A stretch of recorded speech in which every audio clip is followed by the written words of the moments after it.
Rosio, Asifa Salsabila, Aulia,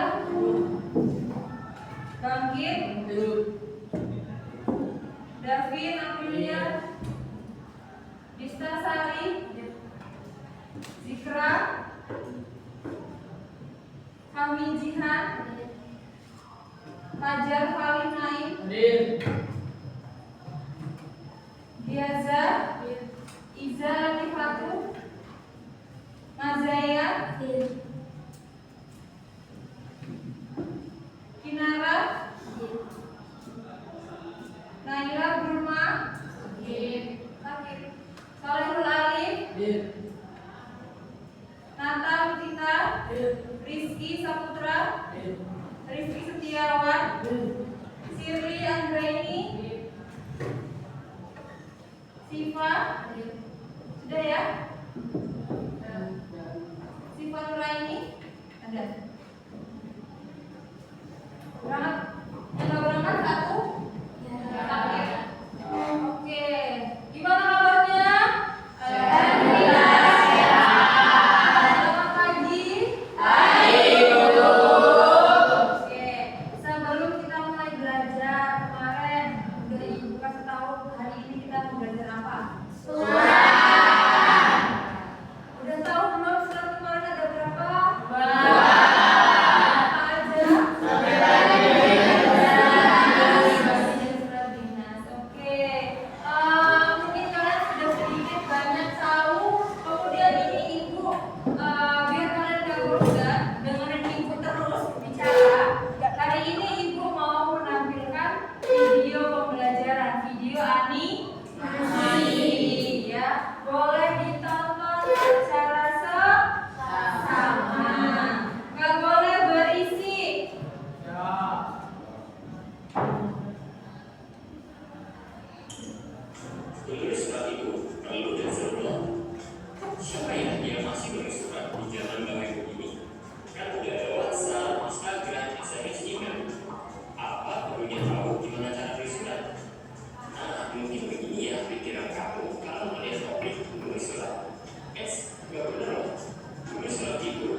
berisi logo atau kakek dan nenek tercinta yang ber. Ketiga, salam terbuka berisi sapaan kepada penerima surat. Contohnya, halo Dedi atau salam kangen, salam sayang untuk Bunda. Keempat, isi surat terdiri dari pembuka, isi dan penutup surat. Pembuka surat bisa ditulis dengan menanyakan kabar atau keadaan penerima surat. Contohnya, gimana kabarmu? Atau apa kabar Lira? Isi surat tergantung dengan tujuan kami menulis surat. Apakah untuk memberitahukan keadaan, memberikan undangan, mengungkapkan perasaan atau menyampaikan pesan. Panjang isi surat tidak dibatasi, bisa disesuaikan dengan keperluan. Penutup surat adalah akhir dari isi surat. Contohnya, sekian dulu ya, tunggu balasanmu atau sampai jumpa. Kelima, saat penutup. Contohnya, sahabatmu atau anakmu tercinta. Dan yang keenam, nama pengirim surat berisi nama dan tanda tangan di atasnya. Bagian ini ditulis di bawah salam penutupnya. Lalu gimana kalau surat resmi? Surat edaran dari sekolah adalah salah satu contoh surat resmi. Surat resmi adalah surat yang digunakan dalam berbagai urusan resmi dan formal oleh suatu lembaga, instansi atau organisasi. Contoh surat resmi adalah surat keputusan, surat perjanjian, surat permohonan, surat perintah, surat kuasa, surat panggilan atau undangan, dan surat edaran. Bahasa yang digunakan dalam surat resmi adalah bahasa baku, ringkas, dan berkualitas. Selain itu, surat resmi memiliki struktur tertentu sebagai berikut. Pertama, surat atau kepala surat berisi keterangan nama, alamat, nomor telepon, email, dan nama dari suatu lembaga atau instansi yang membuat atau menulis surat. Kedua, tanggal surat dibuat. Ketiga, nomor surat berisi bentuk surat, logo surat, dan akun surat dibuatkan. Nomor surat berfungsi untuk memudahkan pengaturan dan mengelompokkan surat. Keempat, tampilan berisi jumlah dokumen tambahan isi pemberitahuan atau undangan. Keenam, alamat penerima surat. Ketujuh, surat pembuka. Kedelapan, isi surat yang terdiri atas 3 bagian, yakni paragraf pembuka, paragraf isi, dan paragraf penutup. Kesembilan, salam penutup. Kesepuluh, nama dan tanda tangan pengirim surat. Beberapa surat resmi juga dilengkapi dengan tembusan, yaitu terkait siapa saja yang berhak menerima surat resmi yang telah dikirimkan. Biar lebih jelas, ini nih rangkuman perbedaan antara surat resmi dan pribadi dalam tabel berikut.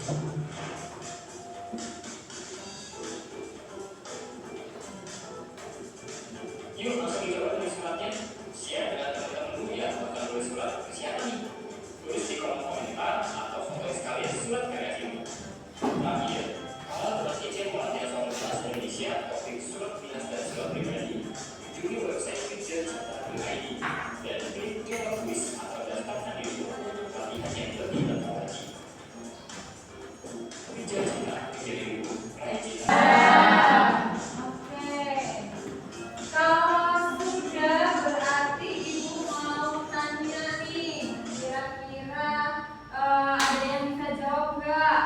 Siapa yang sudah paham tadi tentang surat? Surat? Sudah paham ada berapa surat Aulia? Ada 2. Apa saja Rizky?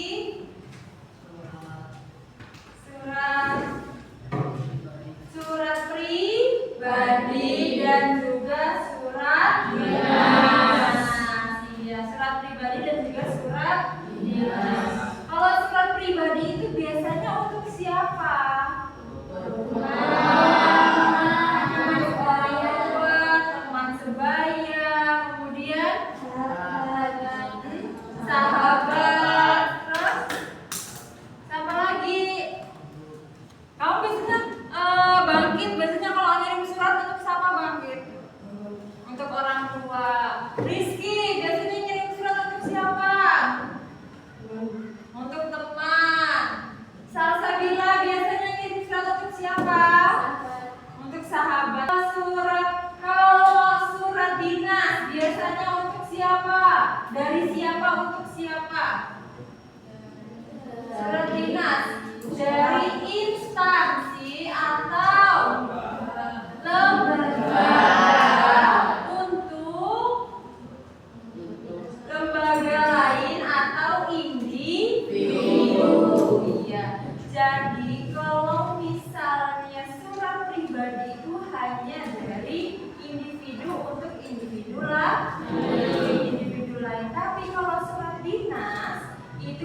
Jadi instansi atau lembaga untuk lembaga lain. Jadi tidak diperbolehkan seorang pribadi atau kalian ya sendiri saya menulis surat untuk lembaga. Surat dinas untuk lembaga itu tidak diperbolehkan. Jadi yang boleh menulis surat dinas siapa? Lembaga atau instansi. Boleh nggak instansi atau lembaga itu kirim surat untuk kalian?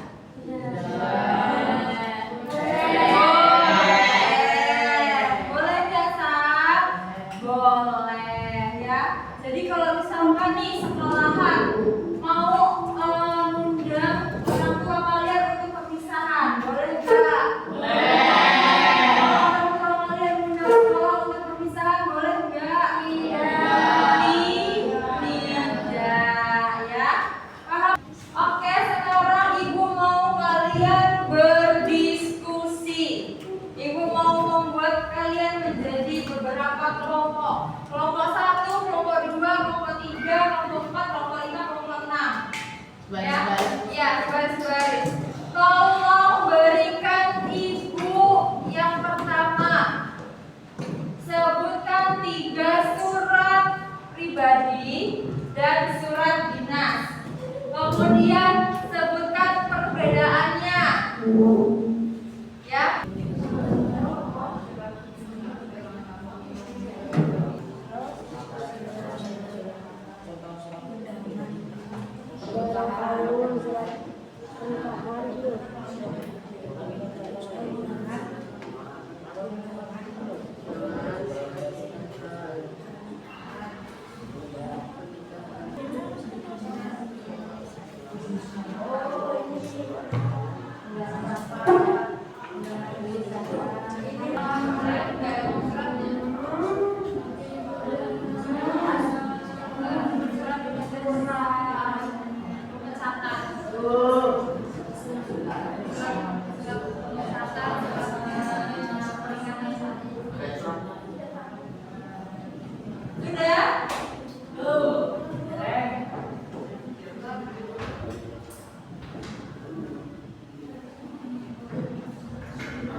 Perbedaannya ada apa aja? Memiliki lampiran dan surat. Ya. Surat memiliki lampiran dan tidak memiliki kausional dan dilakukan oleh seseorang pada orang lain. Oke, good job. Boleh kasih tangan. Saya lagi. Contoh surat pribadi, undangan ulang tahun, surat untuk pramuka, surat untuk teman, juga surat dinas, undangan rapat, surat laporan keuangan dinas, Oke. surat undangan lulusan. Perbedaannya adalah kalau surat pribadi dijaga bab surat dan dijaga nama surat, jika bahasanya tidak baku. Sedangkan surat dinas ada bab surat dan ada nama suratnya.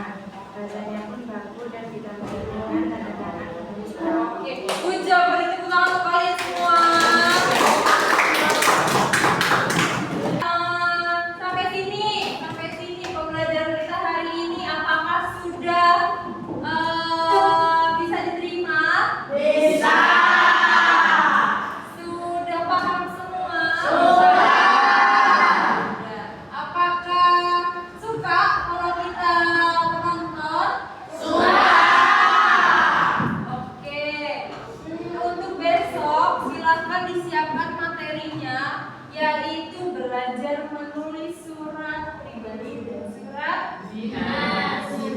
Ya, kita besok belajar menulis surat pribadi dan surat dinas. Oke, dirapihkan bukunya, dimasukkan ke dalam tas.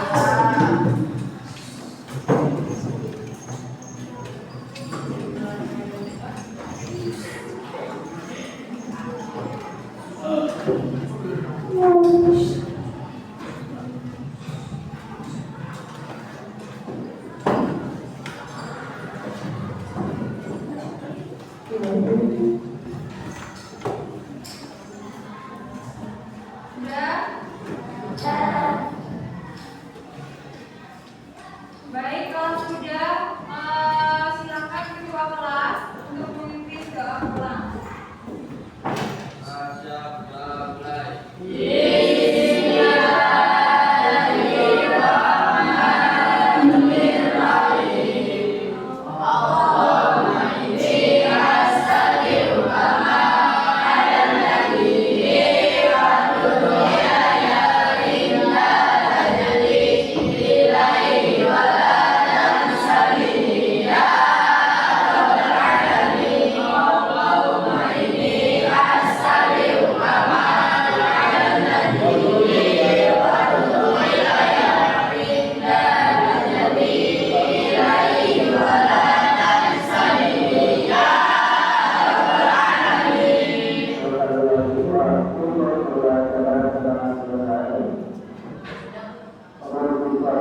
serta berada di dalam kelas.